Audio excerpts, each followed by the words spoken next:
פתרון לא כל כך פשוט. בחזרה אלינו, מערכות האבטחה הולכות ומשתכללות עוד ועוד טכנולוגיה, אבל פיתוח ישראלי חדש מציע רעיון שלכאורה הולך קצת אחורה, משהו בלי שום מחשב, עכברים. הכתבה של ניר דבורי. אם ביקרתם בתקופה האחרונה בקניון עזריאלי, כמה עשרות עכברים מאומנים ומיומנים רכרכו אתכם מבלי ששמתם לב.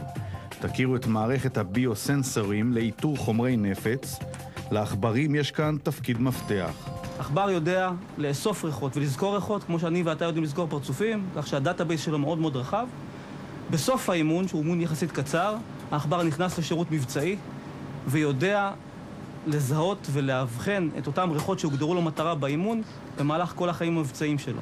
האיום ברור, מפגע שינסה להחדיר מטען למטוס או מרכז קניות, מכשירי הגילוי הקיימים נותנים מענה חלקי ולכן גויסו העכברים. בתנועה הזאת שלהם הם בעצם אותתו לנו, יש ריח בן אדם שיש עליו מטרה. לאחר אימון מיוחד הם יוצבו בתוך מערכת הגילוי וידרשו לזהות עשרות ריחות מסוגים שונים של סמים ועד חומרי נפץ, גם אם הוחבאו בכלים אטומים, גם אם עורבבו עם חומרים אחרים, בניסיון להטעות את מכשירי הגילוי. יש פה כמויות קטנות של חומר נפץ בתוך שקית ניילון. אני שם אותם מתחת לחולצה, וזה בעצם ידמה לנו אירוע או הסלקה. כלוב העכברים מוכנס למערכת, הנבדק עובר בשער הגילוי, כל התהליך לוקח מספר שניות. יש פה עוד 9 עכברות חמודות, והאוויר אמור להגיע אליהם מהכיוון הזה, לעבור דרכם.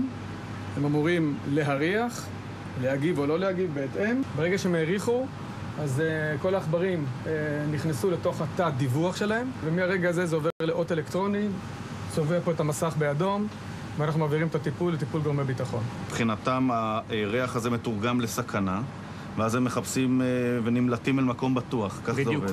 בדיוק ככה. המקום הבטוח שלהם, שהם נמלטים אליו, זה המקום הזה. כן. ואז המערכת קולטת את התג RFID שיש אצלם, ומתרגמת את זה לקריאה אלקטרונית. המערכת הזאת היא המערכת היחידה שיודעת לעבוד באפס התראות שווא ובאחוזי גילוי פנומנליים. זה פיתוח ישראלי ייחודי שנחשף כאן לראשונה. הוא יוצג בשבוע הבא בכנס ביטחון המולדת שמקיים מכון הייצוא. כל עכבר עובד כשנה וחצי עד שהוא פורש לגמלאות, ובעולם כבר מגלים התעניינות באבטחת שדות תעופה, רכבות וקניונים. רק שלא יברחו משם. תגובת הליכוד.